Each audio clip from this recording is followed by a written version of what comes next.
안녕하세요. BTX입니다. 오늘은 디모데전서 1장을 살펴보겠습니다. 오늘부터 살펴볼 디모데 전후서를 가리켜 목회 서신서라고 합니다. 이 서신서들은 바울이 대략 주후 63년부터 66년에 기록했던 것으로 추정합니다. 바울은 에베소에서 자신을 대신하여 사역하고 있는 영적 아들인 젊은 목회자 디모데에게 교회 지도자들을 가르치는 일을 도와주기 위해 이 편지를 썼습니다. 바울은 믿음 안에서 참 아들된 디모데를 영적 아버지로서 편지를 통해서 멘토링하는 것이지요. 아울러 이 편지는 목회의 여러 의무들을 잘 설명해 주므로 오늘날의 목회자들에게도 유익한 내용이라고 할 수 있습니다. 바울은 자신이 그리스도의 사도가 된 것이 구세주이신 하나님과 우리의 소망이신 그리스도 예수의 명령으로 된 것이라고 말하고 있습니다. 그리스도가 구원자이신 하나님과의 막혔던 관계를 열어주고 하나님께로 갈 소망이 되셨다는 것이지요. 바울은 하나님과 그리스도께서 내려주시는 은혜, 자비, 평화의 축복을 전하고 있습니다. 바울이 마케도니아로 떠나면서 디모데를 에베소에 머물게 했습니다. 그리하여 바울은 디모데가 거짓 교리를 가르치는 사람들을 차단하고 또한 신화에 집착하거나 길게 나열된 족보에 전념하는 무익한 논쟁을 중지시키는 역할을 맡겼습니다. 복음은 믿음을 통해서 하나님의 경륜이 이루어지게 하지만 무의미한 이성적 사유와 토론은 믿음으로 받아들여야 할 하나님의 말씀을 논쟁거리로 만들어 놓기 때문입니다. 그 결과로 에베소 교회에 논쟁이 아닌 사랑이 일어나기를 원하였습니다. 그 사랑은 깨끗한 마음에서 우러나오는 사랑으로 사심이 없으며 선한 양심과 거짓 없는 신실한 믿음에서 우러나오는 특징이 있습니다. 즉 신실한 믿음이 진정한 사랑의 원천이라는 것이지요. 그러나 대조적으로 쓸데없는 토론들은 늘 공허한 분쟁을 일으켰고 바울이 가르침의 사역을 통해서 기대하는 사랑이라는 결과를 얻지 못하게 하였습니다. 이런 논쟁을 일으키는 율법 교사가 되려는 사람들은 아마도 유대인들이면서 성경의 지식이 많아 사람들의 존경을 받고 싶어하는 사람들이었거나 유대교의 감명을 받은 이방인들이었을 가능성이 많습니다.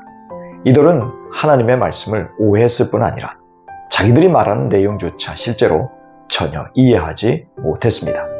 이 거짓 선생들은 복음의 진리와 사랑에서 떠나 교회를 해치는 무의미한 변론을 추구하고 있었습니다.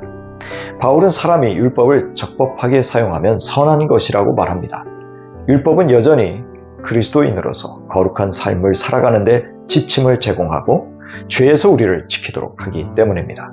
그리고 율법은 하나님이 원하시는 방법대로 살지 않는 불의한 사람들에게 죄를 깨닫고 인식하게 하기 위한 목적으로 제정되었다고 말합니다. 그리하여 구원의 소망은 오직 그리스도에게만 있음을 깨닫게 하기 위해서였습니다. 즉 율법은 죄와 불경건, 음행, 그리고 모든 종류의 불법들, 거짓말, 살인, 간음, 동성애, 납치, 거짓 맹세 등 건전한 교훈에 배치되는 일 때문에 기록되었다는 것이지요. 건전한 교훈은 건강하고 깨끗한 복음에서 파생하는 것인데 바울은 이 영광스러운 복음을 위탁받아서 선포하는 소명을 받았다고 말합니다. 바울은 그래서 자신을 신실하게 여겨주셔서 복음을 선포할 능력을 부어주신 하나님께 감사하고 있습니다. 그런데 사실 바울은 앞에 9절부터 10절에 열거한 죄들을 지은 죄인 중 하나였습니다. 그는 신성모독하고 중상모략하고 핍박하고 폭행하는 자였으나 자비를 입게 되었습니다. 그 이유는 자신도 모르는 중에 이러한 일들을 저질렀기 때문에 하나님이 자기에게 자비를 베풀어 주셨기 때문입니다. 이렇게 자격 미달로 인하여 폐기 처분될 수밖에 없었던 바울은 풍성한 주님의 은혜를 경험하고 자기를 구원하신 그리스도 안에서 믿음과 사랑을 넘치도록 누릴 수 있었습니다.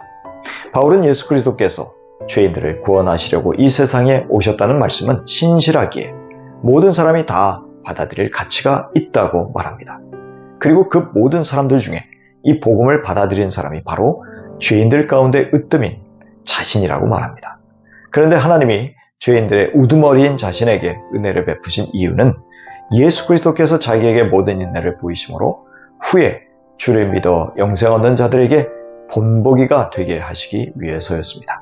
다시 말하면 이런 극악한 죄인도 주의 자비를 입고 주의 모든 인내를 통해서 영생을 얻는 사람이 될 수 있다는 것을 이후에 예수 믿게 될 많은 사람들에게 한 사례가 되게 하셨다는 것입니다. 바울은 자기가 입은 자비와 은혜를 생각하며 영원하신 왕, 곧 썩지 아니하고 보이지 아니하고 홀로 하나이신 하나님께 존귀와 영광을 올려드리고 있습니다. 바울은 앞으로 디모데가 거짓 선생들과 선한 싸움을 싸울 수 있다고 믿고 명령하고 있습니다. 그것은 그 전에 하나님이 성령을 통해서 그에게 주신 말씀에 근거하고 있습니다. 선한 싸움을 위해서 디모데는 먼저 믿음과 착한 양심을 지켜야만 했습니다. 하지만 에베소 성도들 중에는 믿음과 양심을 저버린 사람들이 있었습니다. 그들은 신실한 믿음과 깨끗한 양심으로 하나님을 사랑하지 않았으며 난파된 배처럼 믿음 없이 방황했습니다. 그들 중에 알렉산더는 누구인지 확실하지 않지만 후메네오는 부활이 이미 일어났다고 가르쳐서 사람들의 믿음을 약하게 했습니다. 바울은 파선한 사람 둘을 사탄에게 넘겨주었는데 그 의미는 이들을 교회 교제권에서 추방하여 세상으로 돌아가게 했다는 것입니다. 그 목적은 그들이 자신들의 잘못을 깨닫고 회개하여 바른 삶을 살게 하기 위해서였습니다. 바울은 하나님 앞에 쓰레기였던 자신이 오직 그리스도의 은혜로 용서를 받고 생명을 살리는 복음을 전하는 복받은 자가 되었음을 간증하고 있습니다. 바울은 그 어느 누구도 그리스도 은혜 안에서 자기처럼 변화될 수 있음을 자신 있게 선포하는 것이죠. 그래서 그의 입에서는 오직 하나님의 은혜를 자랑할 수밖에 없었습니다. 우리 모두 그 하나님의 은혜를 깊이 체험하실 수 있기를 축복합니다. 고린도전서 15장 10절 이하입니다. 그러나 나는 하나님의 은혜로 오늘의 내가 되었습니다. 나에게 베풀어 주신 하나님의 은혜는 헛되지 않았습니다. 나는 사도들 가운데 어느 누구보다도 더 열심히 일하였습니다. 그러나 이렇게 한 것은 내가 아니라 나와 함께 하신 하나님의 은혜입니다.